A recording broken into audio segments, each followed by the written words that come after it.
Halo teman-teman, yuk kita kembali membaca buku Hal Mengikuti Jejak Kristus karangan Thomas A. Kempis yang diterjemahkan oleh Monsignor J.O.H. Patmaseputra PR. Kali ini kita akan membaca Hal Merasa Syukur atas Rahmat Allah. 1. Mengapa kita mencari istirahat sedang kita dilahirkan untuk bekerja? Hendaklah kita lebih menyiapkan diri kita untuk kesabaran daripada memperoleh penghiburan. Dan hendaklah kita lebih bersiap-siap memikul salib daripada untuk bergembira. Bahkan orang-orang yang bersemangat duniawi pun dengan suka menerima penghiburan kerohanian dan kegembiraan bila ia dapat memilikinya. Sebab penghiburan kerohanian sungguhlah melebihi kenikmatan dunia dan kenikmatan daging. Karena segala kenikmatan duniawi adalah sia-sia dan mencemarkan. Sebaliknya, kenikmatan rohani hanya memberi kegembiraan dan sopan adanya, sebab dia adalah hasil dari kebajikan dan oleh Tuhan diberikan kepada jiwa-jiwa yang murni. Tetapi penghiburan ilahi ini tak ada seorang pun yang dapat menikmatinya menurut kehendak sendiri, karena saat godaan segeralah akan datang. 2. Lebih-lebih kebebasan hati yang palsu dan terlalu percaya pada diri sendiri itulah yang merupakan rintangan bagi kenikmatan surgawi. Allah berbuat baik bila ia memberi rahmat penghiburan, tetapi manusia berbuat salah bila ia tidak mengembalikan segalanya kepada Allah dengan mengucap syukur kepadanya. Dan inilah sebabnya mengapa anugerah rahmat tiada mengalir dalam hati kita, karena kita tidak berterima kasih kepada yang memberinya dan karena kita tidak mengembalikannya kepada Allah sumber segala-galanya.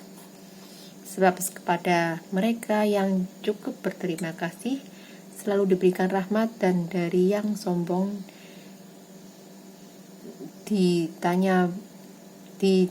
dicabutnya segala sesuatu yang biasa diberikan kepada orang yang rendah hati. 3. Aku tiada mengingini penghiburan yang akan menghilangkan tobat hatiku, dan aku tiada mengharapkan hidup muluk yang menyebabkan kecongkakan. Sebab tidak semuanya yang muluk itu kudus, tidak semuanya yang manis itu baik, tidak segala keinginan itu murni, dan tidak segala-galanya yang kusukai itu berkenan kepada Tuhan. Dengan suka hati aku menerima rahmat yang menyebabkan aku semakin rendah hati dan takwa, dan pula semakin siap untuk meninggalkan diriku sendiri. Barang siapa telah mendapat pengajaran dan rahmat Allah dan telah dilatih dengan mengalami pencabutan rahmat tadi, tiada akan berani membanggakan atas suatu kebaikannya sendiri. Sebaliknya, ia akan mengakui bahwa ia adalah orang miskin dan tiada mempunyai barang suatu pun.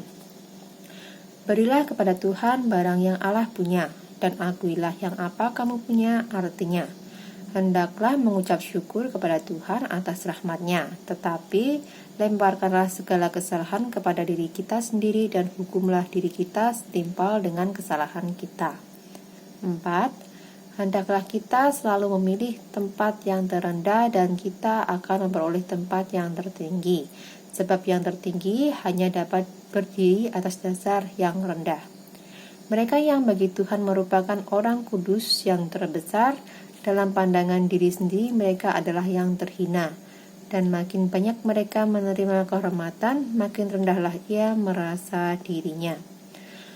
Mereka tiada menginginkan kehormatan yang sia-sia, karena mereka terpenuhi dengan kebenaran dan kemuliaan surgawi.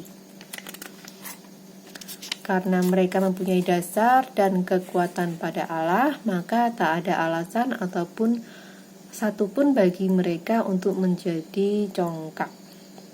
Dan barang siapa mengakui bahwa segala kebaikan yang ada padanya itu telah diterimanya dari Allah, tak akan mencari pujian dari sesama manusia, melainkan pujian yang dari Allah saja yang mereka hendaki. Dan lebih daripada segala sesuatu, mereka menghendaki agar Tuhan dimuliakan dalam mereka pun dalam segala orang kudus, dan untuk itulah mereka senantiasa berusaha. 5. Maka hendaklah kita mengucap syukur atas apa yang paling kecil, dan kita akan patut menerima yang lebih besar. Hendaklah yang paling kecil kita anggap sebagai barang yang berharga, dan yang lebih indah hendaklah kita pandang sebagai hadiah yang istimewa. Jika kita memandang siapakah yang memberinya, maka tak ada satupun yang kelihatan remeh atau hina. Sebab segala sesuatu yang diberikan oleh Allah yang Maha Tinggi tak adalah yang rendah. Bahkan apabila Ia menghukum dan memukul, hendaklah kita terima dengan tangan terbuka. Sebab segala kejadian yang diizinkan olehnya selalu diarahkan bagi kebahagiaan kita. Barang siapa ingin mempertahankan rahmat Allah pada dirinya, hendaklah mengucap berterima kasih atas rahmat yang diberikannya, dan hendaklah tetap sabar bila rahmat tadi dicabut kembali. Hendaklah berdoa agar rahmat dapat kembali padanya, dan hendaklah waspada dan rendah hati agar supaya kita tidak kehilangannya. Demikianlah bacaan untuk hari ini. Selanjutnya kita akan membaca mengenai hal jumlah kecil mereka yang cinta kasih pada salib Yesus. Terima kasih sudah bersamai membaca buku mengenai hal mengikuti jejak Kristus. Terima kasih semuanya.